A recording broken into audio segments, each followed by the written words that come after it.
Rémi Lange n'a pas fait exprès de s'appeler comme ça. Il est né à Gennevilliers il y a 25 ans et depuis tout petit, il se confie à son journal intime qu'il rédige tous les soirs comme le font bien des gens.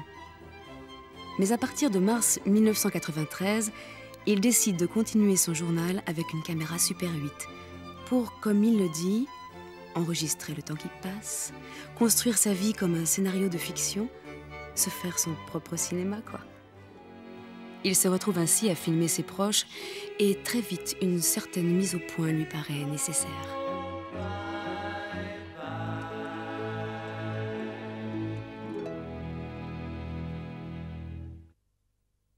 « 17 mai 94. Et là, tout de suite, je vais aller voir Alain Buros de Canal+, qui m'a appelé pour le rencontrer, pour parler du film. Alors, je ne sais pas ce qu'il veut. Là, il me dit que mon long métrage Omelette est trop long pour la programmation. Il me propose donc d'en faire une version plus courte. J'accepte, même si ça me fait mal de me censurer une nouvelle fois. Pour la gloire, sans doute. Là, je viens de le quitter, je suis un petit peu amer. Oui, il faut que je reconnaisse que tout ça n'a rien à voir avec les plans que je m'étais fait il y a quelques mois. 3 août 93, je filme les 59 bobines Super 8 que j'ai tournées cette année, qui représentent à peu près 3 heures de ce que j'ai vécu depuis 6 mois. Maintenant, il va falloir que je taille dans toutes ces bobines Super 8. J'aimerais bien les laisser intactes, mais bon, ça n'intéresserait personne. Oui, il va falloir que je transforme mon journal intime en film narratif classique. Ce sera mon premier long métrage. Bon, celle-là, c'est... La première bobine que j'ai tournée, c'est pour ça que je tiens à les mettre, Ouais. parce que c'est les premières images que j'ai faites avec ma caméra. Tu l'as numéroté, y a pas d'erreur. Oui, c'est les toutes premières chez Philippe. Allez, regardons voir ça. Alors tu parles? Qu'est-ce que tu me dis? L'opus 29 d'Arnold Schoenberg a été composé en 1924. C'est l'une des premières périodes de la phase dodécaphonique où... C'est vrai que je me rappelais plus qu'elles étaient tournées en 18 images par seconde. Bon, on les met quand même. Ouais, de toute façon, s'il y a une erreur, c'est pas grave, c'est que ça devait arriver comme ça. De toute façon, tout le monde s'en apercevra que c'est en 18. Allez, on regarde. C'est sûr. Non, tu commences par Schoenberg. Tu regardes la structure. Alors, la structure dodécaphonique. Je ne sais pas filmer, mais peu importe, j'apprends en filmant. Le film sera aussi un témoignage sur ma façon de filmer, sur son évolution. À peine ai-je commencé à filmer que j'éprouve le dégoût de filmer comme il faut, qui engendre d'ailleurs un goût beaucoup plus malsain de filmer comme il ne faut pas. Je ne sais pas ce que je fais, mais je crois avoir trouvé ma voie. Ouais, la fiction ne m'intéresse plus. Je veux plus la voir, je veux la détruire. Ce soir est une date importante pour moi. Je décide d'abandonner le projet de court-métrage qui me tenait à cœur depuis 2 ans. Je ne veux plus écrire de scénario. Oui, ça ne m'intéresse plus. Je ne veux plus imaginer. Mercredi 3 mars. Je rends visite à Olivier. Lui, il fait des films de famille en vidéo. Tous les matins, je pense, ou le soir quand je m'endors, je pense à ma séropositivité. Mais sentimentalement, je le vis pas trop mal.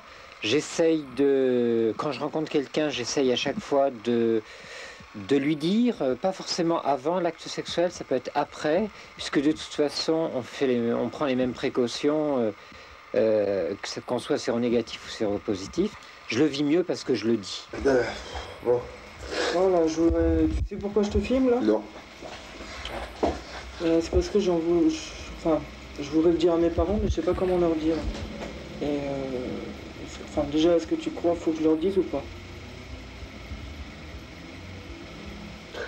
On va faire une drôle de tête. D'accord. Ça marche pas, cette connerie. 12 mars, ma grand-mère rentre chez elle. Elle passe par Tours. Je la fais rencontrer Antoine. Antoine qui est très gêné. Et elle ne sait pas qui il est. J'espère qu'elle va pas se mettre à pleurer parce que si elles font là, comme une Marie-Madeleine, je saurais vraiment pas quoi faire. Ouais, puis moi, je sais pas si je pourrais résister à la tentation. Bien envie d'éclairer l'intérieur de la poubelle, lui mettre le nez dans ce qu'ils appellent déchets, merde, déjection. Antoine, je regarde la place où t'aurais dû être, alors comme tu n'es pas là, ouais, je prends la caméra à bout de bras et je me filme moi-même, même si ça fait marrer les autres personnes dans le wagon.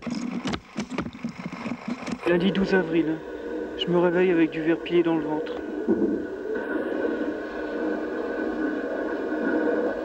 Ça vaut le coup, tiens. Une belle petite queue. Oh, tu vas être belle. Dans quelques minutes, il n'y aura plus de skeleton in the cupboard. En français, ça veut dire qu'il n'y aura plus de squelette dans le placard, qu'il n'y aura plus de honteux secrets de famille.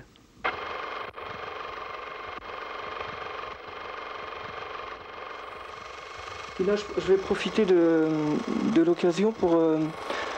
il va falloir que je te parle, parce qu'il y a quelque chose que je voulais te dire depuis longtemps. Et je peux pas le faire autrement qu'avec la caméra, parce que c'est très dur et c'est un peu plus facile quand il y a une caméra et ça me semble pas inutile.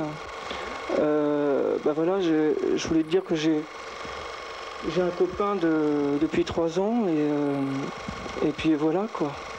Et puis j'espère que tu vas comprendre parce que c'est très dur et... Hein? Ouais, j'ai un copain, ouais. Et c'est Antoine, il a 30 ans et il est prof de fac. Mais enfin, c'est pas la fin du monde, hein. C'est pas grave du tout. Et... Enfin voilà quoi. Donc j'espère que tu m'en veux pas de te le dire, mais... De toute façon, il faut le dire un jour, hein. Bah oui, il fallait bien le dire un jour. Tu t'en doutais pas trop? Bah non, ce que tu veux, ça va peut-être pas durer ou ça durera, mais enfin, tu verras bien, hein. C'est la vie, hein, t'es pas le seul dans ce genre-là. Alors là, j'en ai pas parlé aux autres, mais enfin Thérèse doit s'en douter, mais enfin c'est pas grave. De toute façon, c'était ça ou le suicide de toute façon. Et puis, enfin, ça c'était il y a avant. Maintenant, j'y pense plus du tout, mais. C'est pas une solution, le reste. Hein? Puis le reste, c'était pas une solution. Le suicide, c'est ridicule, hein. Ah, c'est bien pour ça que j'ai. De toute façon, c'est quelque chose que j'ai pas choisi, et puis voilà quoi. C'est venu comme ça. Hein? C'est venu comme ça? Bah oui. Bah oui. Donc voilà, mais enfin faut surtout pas te mettre dans un état pas possible et tout, je te dis, ça fait 3 ans, de toute façon ça change rien, et puis enfin, je te le présenterai, hein? Oui, oui. Tu verras que c'est pas un voyou, que c'est pas un monstre, etc. Non, bah, le principal c'est que ça te plaise comme ça, du moment que tout se passe bien, parce que dans l'heure actuelle c'est toujours difficile d'être dans cette situation, hein. Hein, d'accord? Bon, bah oui. Puisque maintenant on est dans cette situation à se parler, moi si je suis partie de la maison, c'est parce que ton père était devenu impuissant, depuis 8 ans avant que je parte, et en plus c'était une impuissance perverse, ce qu'on appelle, c'est-à-dire qu'il était attiré vers les garçons. Ah bon? Je sais pas trop quoi dire. Ouais, faudrait me faire parler, faudrait que je boive un peu. Moi qui ne savais pas grand-chose sur le passé de mes parents, je suis servi.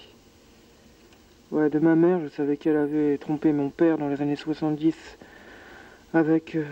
Oh, pourquoi dire le nom, ça sert à rien. Ça, c'est ce que mon père a dit à ma sœur juste après le divorce. Ouais, quant à mon père, je me doutais que ça allait pas très très bien d'un point de vue relation sexuelle, quoi. La version de mon père, d'après ma sœur, c'était que depuis le jour où maman l'avait trompé, il n'avait pas pu recommencer comme avant, quoi. Ça avait brisé quelque chose dans sa vie, enfin, etc., quoi. Enfin, maintenant, je comprends mieux. Pourquoi elle a pris ça naturellement? Parce que, tout simplement, elle a été confrontée au problème plutôt avec papa, quoi. Ouais, maintenant, je crois que plus rien ne peut l'étonner après tout ça. Enfin, je suis heureux, mais gêné. Je demandais pas qu'elle aille si loin.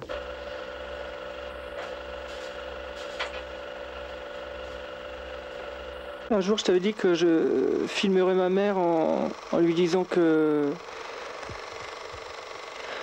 je suis avec un copain. Et ben, ça y est, je l'ai fait. Et puis voilà, quoi. Alors, ça s'est bien passé. Sauf qu'elle en a profité pour déballer le linge sale de la famille. Et c'est comme ça que j'ai appris que mon père... Pas ton père? Hein? Ton père et pas ton père? Non. Ah non. Que mon père avait eu peut-être, qui me ressemblait peut-être un peu, quoi. Ah, oui. Alors déjà, tu vas encore montrer tes trucs à tout le monde? Tu donnes pas, je sais pas quoi faire, moi. Tu me téléphones tout à l'heure et tu me dis, attends, viens, je vais te filmer, je vais raconter un truc. Alors je croyais que c'était un drame pas possible, du style, j'attends un enfant et qui est pas de toi. Mais alors si c'est pour ça... Quant à mon père, je sais pas si j'ai le droit de le filmer. Ouais, le problème, c'est de savoir si j'ai le droit de faire de l'outing avec lui, quoi. Avec sa vie. Le problème, c'est de savoir si j'ai le droit de faire de la délation. C'est pas bien de mentir, il me disait quand j'étais petit. Ouais, mais maintenant, on n'acceptera jamais son fils tel qu'il est. Je sais plus trop ce que je viens de te dire, mais enfin... C'est... Avec ce que dit ta mère, c'est toi qui fous les pieds dans le plat, hein. Puis de toute façon, faut bien que un jour les gens s'acceptent tels qu'ils sont, puis voilà, quoi. Eh ben alors, voyons voir comment tout le monde va paniquer maintenant.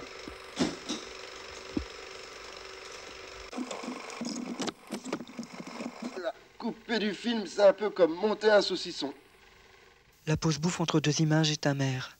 Couper tous ces morceaux de ma matière, impression de m'amputer. Et puis il y a aussi tous ces moments que je n'ai pas filmés, que je me suis seulement contenté de vivre. Si je filme mon père, je rajouterai une barre noire devant ses yeux. Ou alors je rajouterai un masque artificiel. Ouais, je veux pas qu'il ait de problème. Et je veux surtout pas le blesser. Ou alors carrément, je ferai croire aux spectateurs que le labo n'a renvoyé qu'une bande noire. Lundi 19 avril, 16h30. C'est la java bleue, la java la plus belle, celle qui ensorcelle quand on... Bon ben voilà, je voudrais te dire quelque chose. Bon, j'espère que ça va pas être trop un choc pour toi. C'est pas la Troisième Guerre mondiale de toute façon. Tu sais, tu te rappelles l'autre fois, samedi soir, quand on écoutait Fréhel, tu m'as demandé si j'avais une amoureuse. En fin de compte, j'ai pas une amoureuse, mais j'ai un amoureux. Puis mon... Ah bon? Ouais. Oui, je m'en doutais bien. De quoi? Je m'en doutais. Ah ouais? Ah oui, ça me surprend pas. Et mon amoureux, c'est Antoine. Ah oui, je m'en surprends pas non plus. Ouais. Et alors, c'est pas grave? Oh qu'est-ce que tu veux, hein? Chacun est libre de faire ce qu'il veut, hein? Chacun est libre de son corps. Tu changeras peut-être un jour. Et tu risques pas d'avoir d'enfant, c'est ça. Non, bah non. Mais puis t'inquiète pas pour le reste, on est en bonne santé, quoi, y a pas de problème. Oui, vous avez pas le sida ni l'un ni l'autre, c'est le principal. Bah oui. Surtout ça, hein. Bah voilà, quoi, je voulais te le dire, parce que ça fait... Tu es une des personnes que j'aime le plus au monde, donc... c'était un... Il fallait quand même que tu le dises, quoi. Hein? C'était un petit secret que tu voulais te dire. Voilà, quoi. Oui. Oh, mais ça ne m'étonne pas. Non. Je m'en doutais presque. Ouais. Quand est-ce que tu t'en es douté? Oh, tu sais, comme ça, hein. Par diverses choses, on peut pas dire, hein. C'est instinctif, hein. Ça se sent. Qu'est-ce que tu voulais dire? Je dis, c'est dommage parce que j'aurai pas de petite fille ou de petits garçons qui viendront de toi. Mais les petits garçons ou les petites filles, ce sera mes films, et puis voilà, c'est pareil. Non, c'est quand même pas pareil, hein. Je vais pas caresser tes films et puis les embrasser. Mais t'es resté en France. T'es resté en France. Elle n'est pas partie, hein, pour l'instant, elle n'est pas partie pour en faire. Mais si. Ah, ma foi, c'est comme ça, hein, qu'est-ce que tu veux que j'y fasse? C'est la vie. Ouais. T'as pas inventé la mode, hein? Ça y est, on est bientôt arrivé. L'immeuble qu'on voit là-bas, c'est l'immeuble de ma sœur. Je le regarde avec beaucoup de nostalgie parce que je sais qu'elle va bientôt déménager. Ouais, j'ai passé pas mal de bons moments dans cet immeuble, dans cet appart. Chaque été, je me faisais héberger par ma sœur. Et puis j'allais travailler dans sa boîte. C'est drôle, j'ai de moins en moins d'appréhension. Enfin, bien sûr, même si ça devient une habitude, j'ai quand même peur de la blesser, de lui faire mal. Enfin, maintenant que je suis parti, je peux plus revenir en arrière. Ouais, faut que je continue le film. Puis après tout, sa souffrance ne sera pas inutile puisqu'elle sera filmée et qu'elle donnera un peu d'émotion au spectateur. Puis de toute façon, comme disait ma grand-mère, on fait pas d'omelette sans casser des œufs.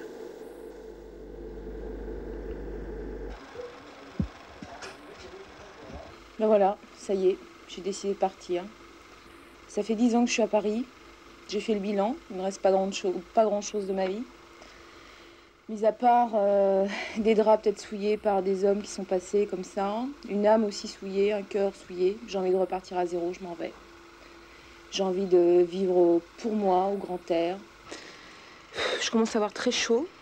Je sais pas si c'est la lumière, si c'est le reste, si c'est le vin, si c'est la perruque. Bon, je sais pas si c'est vraiment le bon moment, mais enfin bon, t'as parlé de tes amours, moi j'ai parlé de mes amours. Je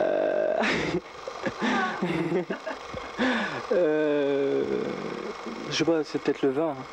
Ouais, donc tu t'en doutes peut-être, je sais pas, c'est peut-être la voyante qui te l'a dit, je me rappelle plus. Je sais pas, J'ai un copain, c'est Antoine. Ouais. Et voilà quoi, il fallait bien que je te le dise un jour. Donc voilà, c'est fait, c'est peut-être pas le bon moment, mais enfin bon. Voilà, vas-y, tu me dis quelque chose. Je sais pas ce que je te dise, à partir du moment où tu es heureux, moi c'est pas un problème, hein. Moi je suis contente pour toi. Et puis tout ce que je souhaite c'est que tu sois heureux, que t'aies pas d'emmerde et voilà, que tu sois très bien dans la vie et c'est tout. Tout ce que j'ai envie c'est que mon petit frère soit heureux. Le reste, je m'en fiche complètement. Voilà. Tu t'en doutais? Non, pas vraiment, non. Non. Qu'est-ce que tu veux que je te dise d'autre? Non, c'est un peu surprenant. Hein. Faudrait mieux que ce soit autrement, mais bon. Pourquoi? Parce que c'est pas très normal, mais bon. Pourquoi c'est pas normal? C'est pas une relation homme et homme, c'est pas normal, quoi. Hein. Enfin, pour moi, c'est pas naturel, quoi. Si, c'est naturel, puisque je suis naturel. Tu es naturel, mais enfin, on est né conçu d'une telle façon qu'un homme doit aller avec une femme et non pas avec un homme, mais bon... Alors, je sais pas si un jour j'aurai des petits neveux et des petites nièces. Vendredi 23 avril. J'ai retrouvé Antoine ce matin à la gare Montparnasse. Nous voilà dans le train pour Amsterdam. J'essaie de ne penser à rien du tout. Je me contente de filmer. Bon, ça fait une semaine qu'on est là, on s'est aperçu qu'on a toujours pas fini Amsterdam. Non. J'ai en train de filmer en plus. Un jour, quand je serai grand, je ne toucherai plus dans ces bobines. Ouais, un jour j'arriverai à faire le montage directement, pendant le tournage, dans la caméra. Un jour j'arriverai à en faire le moins possible. T'en as parlé avec Thérèse et mes mères de ce que je t'ai dit l'autre fois? Non, c'est elles qui m'en ont parlé. Ah bon? C'est pas moi. Et qu'est-ce qu'elles t'ont dit? Il y en a, elles étaient toutes les deux surprises. Ouais. Je pense que mes mères, ça l'a choquée. Thérèse aussi. Et bon, après, elle a accusé le coup, mais enfin, c'est normal. C'est normal. Alors moi aussi, bon, ça m'a fait un petit peu quelque chose. Et puis après, bon, on s'y fait. Hein. Et papa, tu crois qu'il faut que je lui dise? Moi, je pense qu'il vaut mieux lui dire. Je connais pas du tout sa réaction, mais je pense qu'il va être comme nous, il va être surpris et puis il accusera. Bon voilà, c'est... Non, c'est bon. Si je veux le filmer, c'est parce que j'ai déjà filmé maman et mes mères, enfin Thérèse. Et puis... Je paraisse sur le... Il faut absolument que je paraisse sur le film. Voilà, et puis c'est parce qu'aussi... Hein? Pour la postérité. Voilà. Pour les petits-enfants ou les... Et puis c'est aussi parce que je voulais te dire quelque chose, enfin j'ai plus envie de vivre caché. Et puis j'ai dit à maman, à Thérèse et tout ça quand je les ai filmés. Puis j'ai envie que les secrets circulent. Je voulais te dire que j'ai un copain, alors j'espère que ça va pas trop te choquer. Et puis voilà quoi, donc j'espère que tu vas pas le prendre mal et puis que c'est pas très grave et puis c'est pas la fin du monde et puis j'en avais marre de vivre caché, enfin voilà quoi. C'est bien. À partir du moment où tu vis ta vie, c'est bon. Il n'y a pas de problème. Non, c'est parce que je voulais pas te décevoir quoi, c'est tout. Pas du tout, absolument pas. Non. Et puis bon alors il y a quelque chose, enfin je voulais être franc jusqu'au bout, il y a quand je l'ai dit à maman, elle m'a aussi parlé de toi, puis elle m'a dit que toi aussi tu avais eu des relations, alors je devrais peut-être pas le savoir, mais puisque je le sais, alors je voudrais savoir... Non, c'est pas forcément des relations, c'était disons peut-être un penchant, mais enfin sans plus quoi. Il n'y a pas de... J'ai jamais été jusqu'au bout de ce genre de choses. Par contre, ce que je dois dire, c'est que la vie seule, c'est pas facile. Et oui, c'est difficile d'en parler comme ça, de but en blanc. Mais je pense que si toi, tu te sens bien dans ce... Attends, qu'est-ce que tu disais là Je dis que tu le dises, c'est bien, c'est comme ça, c'est bon, c'est beaucoup plus simple pour toi sans doute. Et puis nos relations, ça ne change rien pour moi. Il n'y a pas de... je pense qu'on est suffisamment large d'esprit pour pouvoir le comprendre. Bon, je ne peux pas dire encore, là, tu me prends à chaud, là. Ma mère, je crois qu'elle a du mal à encaisser. Je pleure encore l'autre jour au téléphone. Bon, allez, je te laisse. Au revoir. Bonjour, papa. Ouais, alors, il t'a dit Ouais. que je lui ai dit. Ah bah c'est très bien passé, hein. Il était tout content. Ah bon? Il m'a dit, je suis sûre que ça fait longtemps que ça le tracassait, il me dit de toute façon, quand il venait, je sentais qu'il y avait un blocage et qu'on n'était pas intime comme j'aurais aimé qu'on soit, et puis c'était superficiel comme relation. En plus, il allait toujours voir. Mais il est content, hein. Enfin, pas content pour ce que tu lui as annoncé.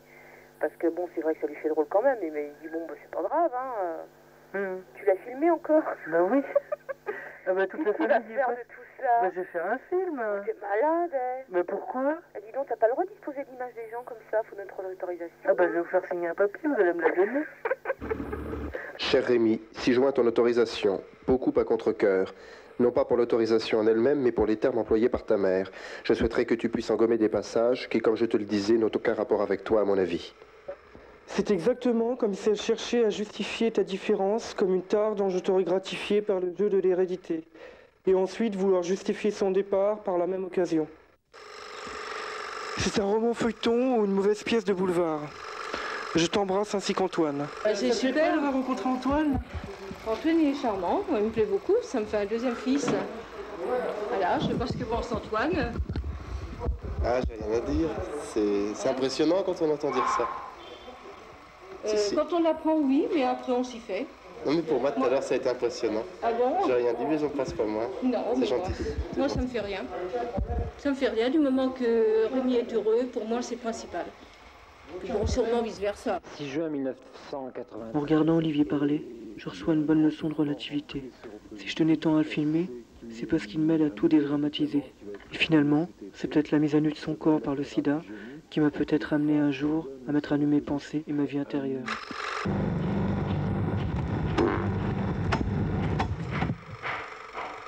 Qu'est-ce que tu disais là tout de suite? Que je pensais que c'était un petit peu faux cul ton journal. Pourquoi? Parce que, je sais pas, les réactions des gens qui s'y attendent sans s'y attendre, et puis toi, on n'est jamais filmés ensemble tous les deux. Toi, c'est pas grave, on peut... De toute façon, tout le monde sent bien que c'est une belle histoire d'amour, non? Il y a intérêt. C'est que ça, on peut reconstituer, on peut rajouter une scène où on est tous les deux. La voilà ton image mièvre et langoureuse. 3 octobre 1993. Le film est né, il s'appelle Omelette. C'est un long métrage qui dure 78 minutes. Finalement, je me suis amputé de quelques centaines de mètres de pellicule. Là, le micro n'a pas marché, mais je raconte que je vais faire des copies vidéo du film afin de trouver un producteur-distributeur qui accepte de gonfler le Super 8 en 35, puis de le sortir en salle comme une grosse locomotive hollywoodienne.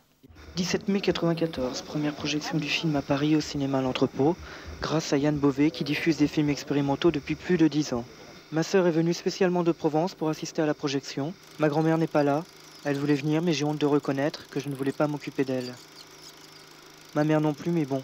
Elle, ça se comprend, elle n'a pas trop d'argent et elle est au chômage. Quant à mon père, il n'est pas là, alors qu'il n'habite qu'à 100 km d'ici. Enfin bon.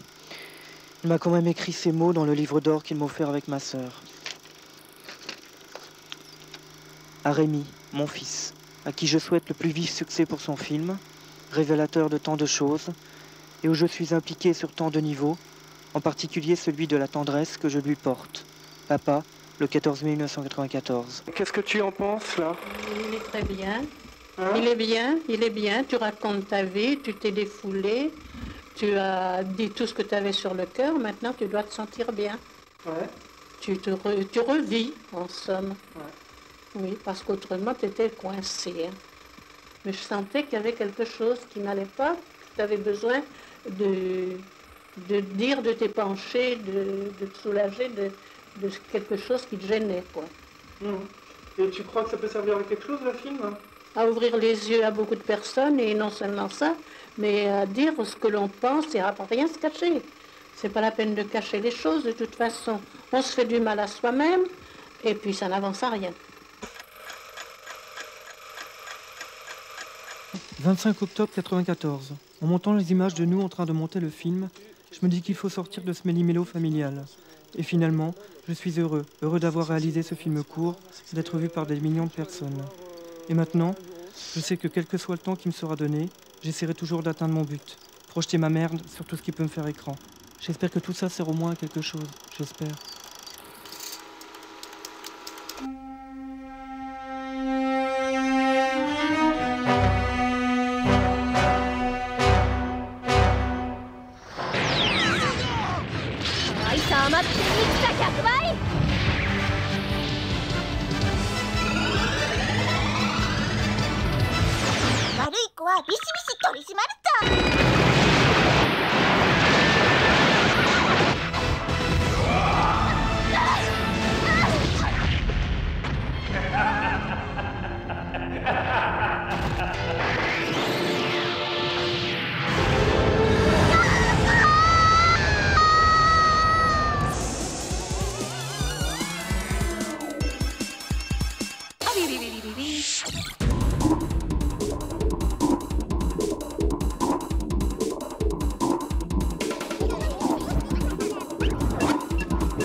Bon, ça m'a fait un petit peu quelque chose, et puis après, bon, on s'y fait. Hein.